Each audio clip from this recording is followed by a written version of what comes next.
दोस्तों Calibre mining and logistics IPO का आज फाइनल डे है। आज क्लोजिंग है इसकी। आइए जान लेते हैं इसमें अप्लाई करना है कि नहीं करना है। सबसे पहले आप देखोगे क्लोजिंग डेट में क्या लिखा हुआ है, 21 जुलाई की क्लोजिंग है। तो आज इसकी क्लोजिंग हो जाएगी भाई।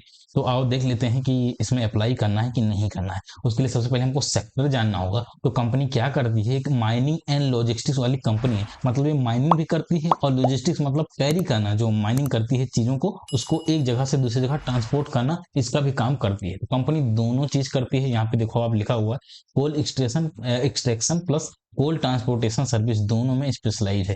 Company end to end solution provide करती है। मींस माइनिंग ऑपरेशन से लेके लॉजिस्टिक, रेक लोडिंग और रेल कोऑर्डिनेशन और कोल ट्रेडिंग, ये सब कंपनी का काम है। बिजनेस वर्टिकल में आप देखोगे तो 5 वर्टिकल इसके हैं। पहला है coal mining service, coal mining मतलब कोल को एक्सट्रैक्ट करना। दूसरा है लॉजिस्टिक का काम करती है। तीसरा है रेक लोडिंग। चौथा है रेल कोऑर्डिनेशन।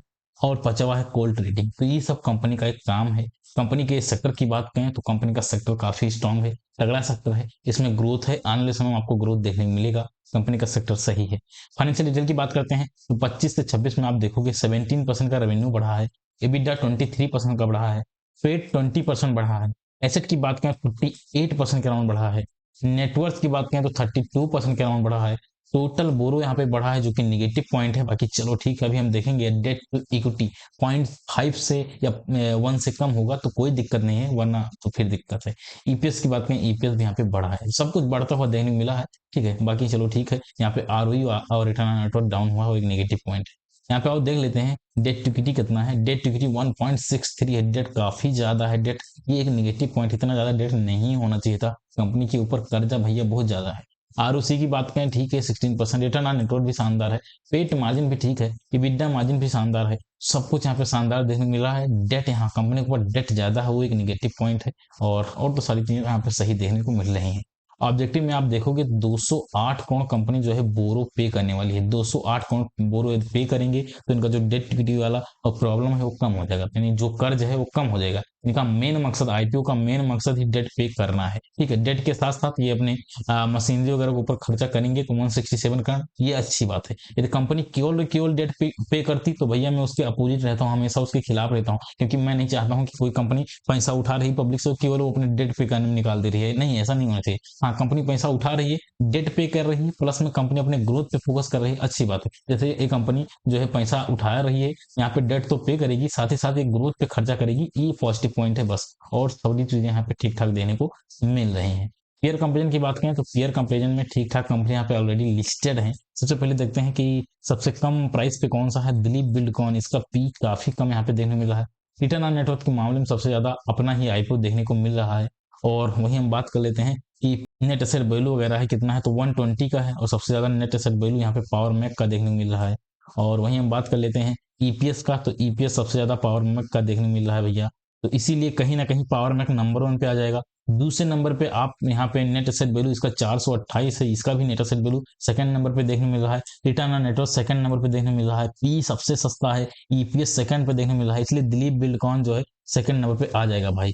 थर्ड पे कौन सा आएगा? थर्ड पे अपना आईपीओ आ जाएगा। रीजन क्या है? रीजन ये है कि इसका रिटर्न ऑन नेटवर्थ शानदार है। तो हमको यही देखना है, तो होता है कंपनी टॉप 3 में आ रही है कि नहीं आ रही। टॉप 3 में आ रही है लेकिन एकदम लास्ट में आ रही है, एक थोड़ा सा निगेटिव पॉइंट है। बाकी सब कुछ ठीक ठाक देने मिला है। आने वाले दिन में इसको बहुत स्ट्रगल करना पड़ेगा, इन सबको ब्रेक करने के लिए स्ट्रगल करना पड़ेगा, तभी जाके अप साइड जा पाएगी। आईपीओ प्राइस फेयर है कि नहीं? ऑब्वियसली आईपीओ का प्राइस फेयर है, कोई दिक्कत नहीं है। पेयर के अकॉर्डिंग इनका जो है प्राइस देखने को मिल रहा है। एंकर बुक की रेटिंग की बात करें तो एंकर बुक यहाँ पे 8.5 की रेटिंग है, जो कि ठीक है। एंकर बुक की रेटिंग ठीक ठाक देखने को मिल रहा है। फंडामेंटल स्ट्रांग है, गुड है, क्या कुछ है? फंडामेंटल तो भाई यहाँ पे स्ट्रांग है, बट हाई डेट यहाँ पे देखने को मिल रहा है। ठीक है, तो फंडामेंटल आप मान सकते हो, ना ज्यादा बहुत बेहतर है और ना ज्यादा बहुत खराब है, इस तरह का है। फंडामेंटल ठीक ठाक है। वहीं हम बात करते हैं जीएमपी की, तो जीएमपी यहाँ पे अभी डाउन हुआ है। 94 का जीएमपी आ चुका है। 22% का यहाँ पे जीएमपी देखने को मिल रहा है। इससे पहले जीएमपी 28% के अराउंड था, अभी जीएमपी डाउन हुआ है। 94 का यहाँ पे जीएमपी देखने को मिल रहा है। डे टू का सब्सक्रिप्शन देख लेते हैं, उसके बाद हम बात करेंगे इसमें अप्लाई करना है कि नहीं करना है। तो डे टू में आप देखोगे एप्लीकेशन वाइज, देखो रिटेल में कितना सब्सक्राइब हुआ है। 13,76,000 एप्लीकेशन लग चुका है। ठीक है, रिटेल में कितना ज्यादा सब्सक्राइब हो चुका है अभी से। करीब 13 गुना यहाँ पे सब्सक्राइब हो चुका है अभी भाई। तो आने वाले आज मतलब बहुत तगड़ा और सब्सक्राइब हो सकता है। 25-30 लाख यहाँ पे एप्लीकेशन आसानी से आ सकता है। क्यूआईबी की तरफ से देख लेते हैं क्या रिस्पॉन्स रहा है।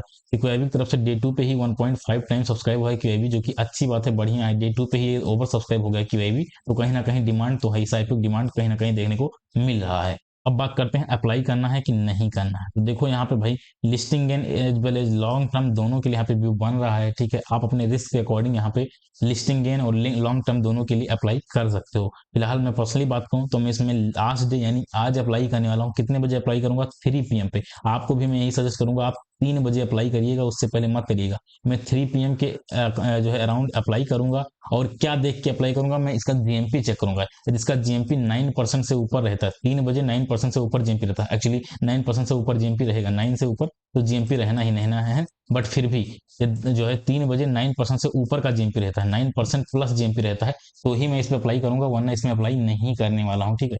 तो ये तो रहा मेरे तरफ से कि मैं क्या करने वाला हूँ। बाकी आप क्या करने वाले हो कमेंट में राय जरूर दीजिएगा, ठीक है। मिलते हैं अगले वीडियो में, तब तक के लिए जय हिंद, वंदे मातरम।